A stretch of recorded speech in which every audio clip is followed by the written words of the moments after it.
আমাদের নিজস্ব উপকরণ, রন্ধন পদ্ধতি সবকিছু মিলেমিশে যে কোরমাটির ভার্সনটি আমাদের রয়েছে তা একেবারেই আমাদের নিজস্ব বলা যায়। আজকে রান্না করব মুরগির কোরমা।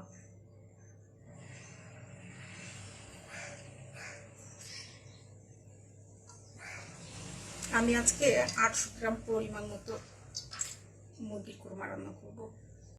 তেলটা গরম হয়ে গেলে এক টুকরা দারচিনি, 4টা এলাচ, 2টা লবঙ্গ, 1টা তেজপাতা দিয়ে দেব। মশলাটা একটু গরম হোক। আসলে কোরমাটা হচ্ছে এটা হচ্ছে মধ্য এশিয়া, আফগান অঞ্চলের মুঘলদের খাবার। আর এটা এশিয়াতে প্রথম প্রবেশ করে উপমহাদেশে মুঘলদের দ্বারাই।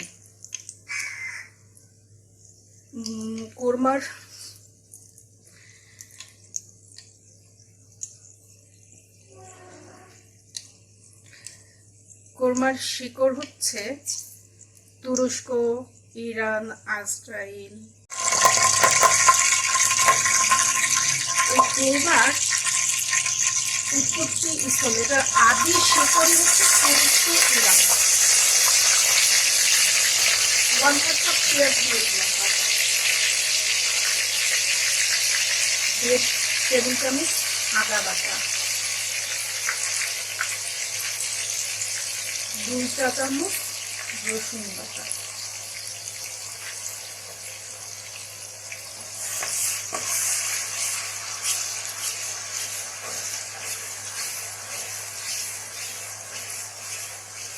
ভারত, পাকিস্তান, ইরানিয়ান রেস্টুরেন্টে লাল লাল ঝোলের কোরমা দেখা যায়। আসলে ঘাবড়ানোর কিছুই নেই, এটাই হচ্ছে অরিজিনাল কোরমা। আর যা ভিন্ন মশলার সুগন্ধ, লাল রঙের পাতলা ঝোলের রান্না, কিন্তু একেবারেই ঝাল বা মশলাদার না।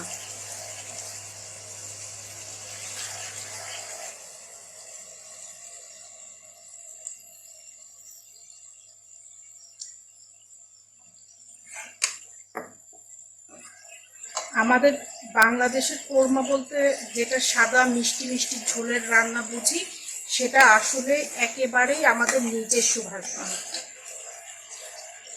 কোরমার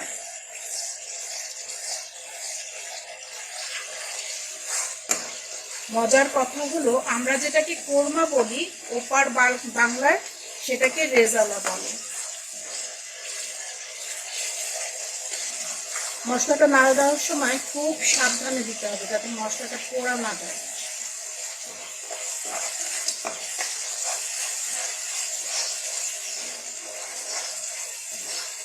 আর কোরমা রান্নার একটা জরুরি কথা বলি, কখনোই ভাজা বা গুঁড়া মশলা দিবেন না। জিরা, ধনা তো দিবেনই না। আদা একটু বেশি দিবেন, রসুন একটু কম, আর পেঁয়াজ বাটা,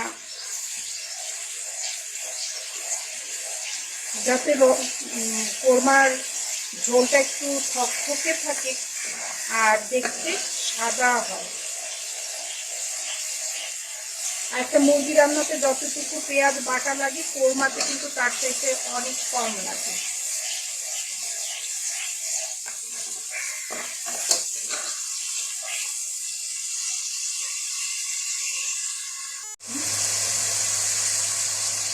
মশলাটা কষানো হয়ে গেছে, এখন মাংসগুলো দিয়ে দেবো। আমি 800 গ্রাম পরিমাণের মতো মাংস নিয়েছি।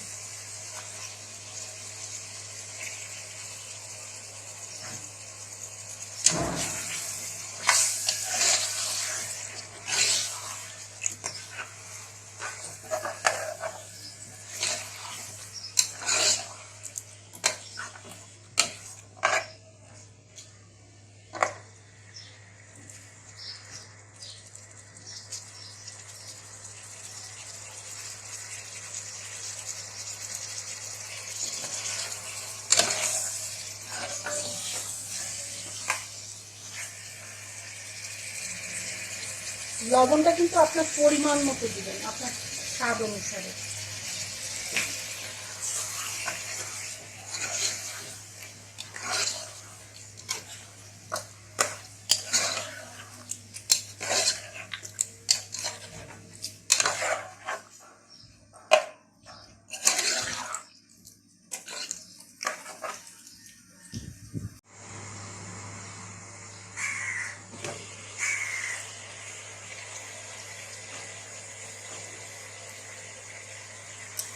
এখন মুরগিটাকে নেড়ে দিই।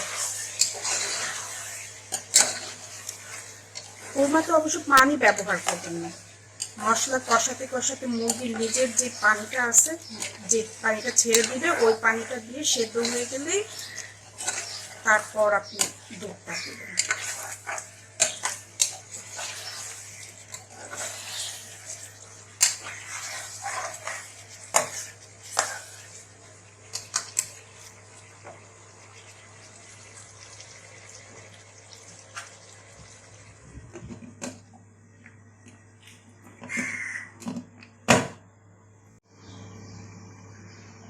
কি অবস্থা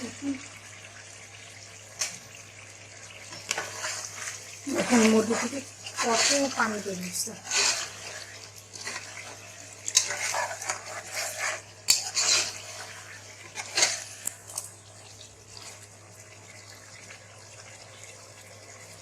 এখন 1 চামচ পোস্তা বাটা দিয়ে দেব।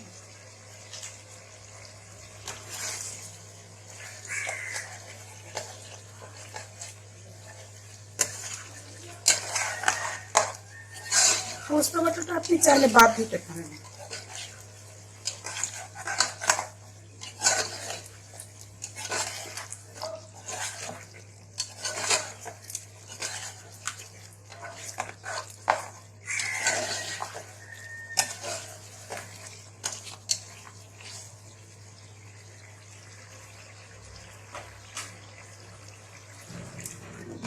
আর একটু ঢেকে দিই।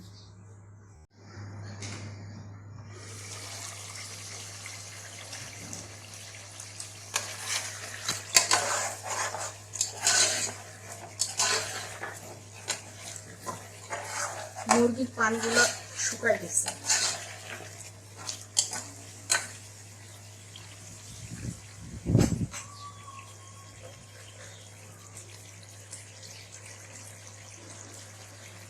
দেড় কাপ দুধের সাথে 1 টেবিল চামচ চিনি,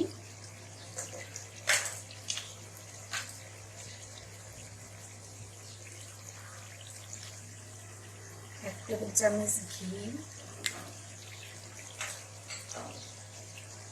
ভালো করে মিলাই নিতে হবে। আর দুধটা যখন দিবেন তখন কিন্তু দুধটা নর্মাল টেম্পারেচারে দিবেন।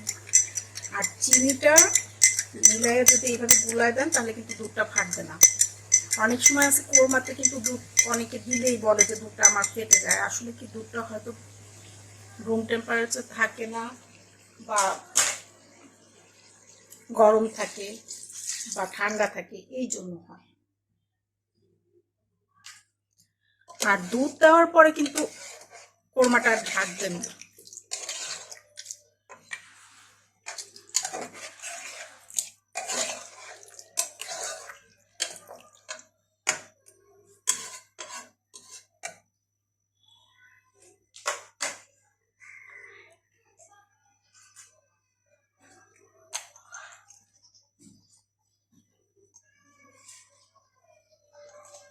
এখন সাদা গোলমরিচের গুঁড়া দিয়ে দিবেন 1 টেবিল চামচ,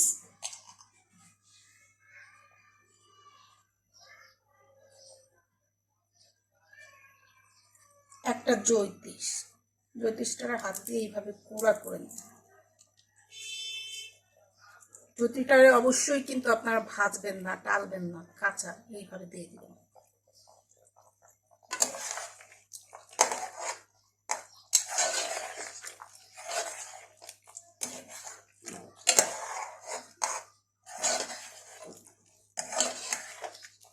এইভাবে নেড়ে টেড়ে মিলাই দিবেন।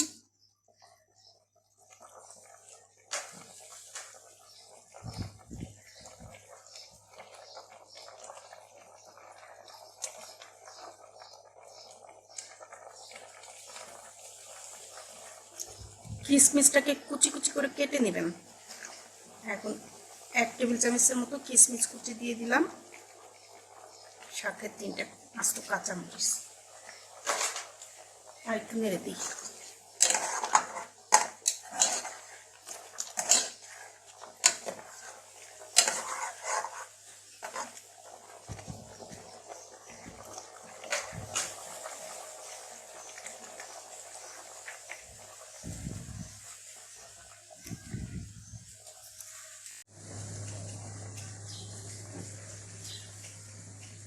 দেখি কি অবস্থা। আমাদের কোরমা আসলে এই নবাবী রেজালা থেকে অনুপ্রাণিত, তাই মুঘল কোরমা থেকে আমাদের কোরমা একেবারেই ভিন্ন।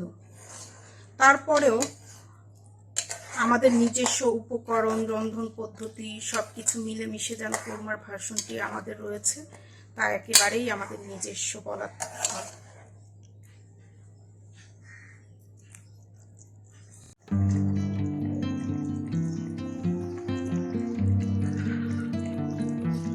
হ্যাঁ, কোরমাটা হয়ে গেছে।